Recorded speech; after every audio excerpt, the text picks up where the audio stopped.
This is Bert Troutman, a goalkeeper who broke his neck in the middle of a match and kept playing. Yup, his neck had literally snapped like a breadstick, but he thought, man, I'll just finish the game first. So he did for the remaining 17 minutes of the match. And he's not alone. Today we're looking at footballers who played through injuries so brutal you'd think they were starring in an episode of Grey's Anatomy. Meanwhile, I can't even finish a game of FIFA with a headache. Starting with Stuart Pearce, aka Psycho. In 1999, while playing for West Ham, Pearce collided with Micah Hyde of Watford in the 35th minute and played on for another 10 minutes, trying to run off the injury before halftime. He took a tackle so hard it broke his leg. That's dedication. These days, footballers will roll on the ground and wait for the stretcher. Next, Franz Beckenbauer. In the 1970 World Cup semi-final against Italy, somehow dislocated his shoulder in the 70th minute, but Germany had used all their subs. So what does the Kaiser do? Straps his arm to his torso and keeps playing, marking Italian strikers with literally one arm. Unfortunately, the game went into extra time and ended with a 4-3 defeat for West Germany. Respect for carrying on though. Terry Butcher is well known for playing with a significant head injury during a crucial World Cup qualifier against Sweden in 1989. A clash of heads with a Swedish player resulted in a deep gash that bled profusely. Despite the injury, and despite the physio's initial stitching not holding, Butcher continued to play. His white England shirt becoming soaked in blood, it looked like something from a Saw movie. Hello.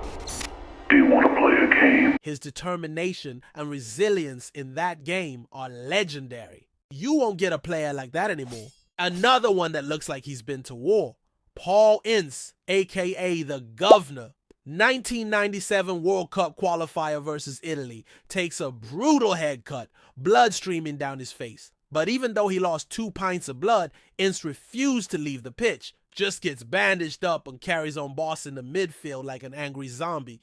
Despite looking like an extra from The Walking Dead, Italy still couldn't get past him. Different breed, I'm telling you. In 2014, Diego Costa's hamstring was torn apart like overcooked chicken against Barcelona, and it was doubtful he would be fit for the Champions League final against Real Madrid. In a bid to accelerate his recovery, Costa traveled to Belgrade to see Mariana Kovacevic, a Serbian doctor who specializes in using horse placenta-based treatments for muscle injuries, in an attempt to recover in time for the Champions League final. He managed to play 30 minutes with the injury. I mean, kudos for carrying on. I'm sure Costa was soon enough back running like a wild stallion. Oh, God.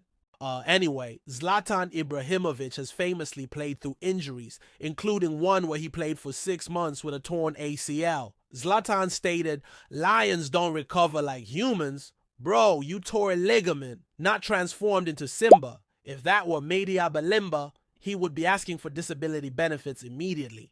Vincent Kompany continued playing for an hour with a broken nose, a mild concussion, and a fractured eye socket in a World Cup qualifier match against Serbia. He suffered the injuries after a collision with the Serbian goalkeeper. Despite the pain and injuries, he played on as Belgium won the match 2-1. Imagine breaking your nose and saying, "Yeah, I'm good to continue. If I even get a blocked nose, I'm lying in bed thinking I'm gonna die." In a 1999 match against Cologne, Martin Palermo tore the anterior cruciate ligament in his right knee. Despite knowing the severity of the injury, he stayed on the pitch to score his 100th goal in the Argentine First Division. If that was me, I'm Googling knee replacements and writing my will. Football back then was different. These players redefined what it means to be a warrior on the pitch. From broken faces to shattered legs, they still kept going. Which of these injuries would you never play through? Let me know in the comments, and be honest, because I wouldn't play through man flu, let alone a broken neck.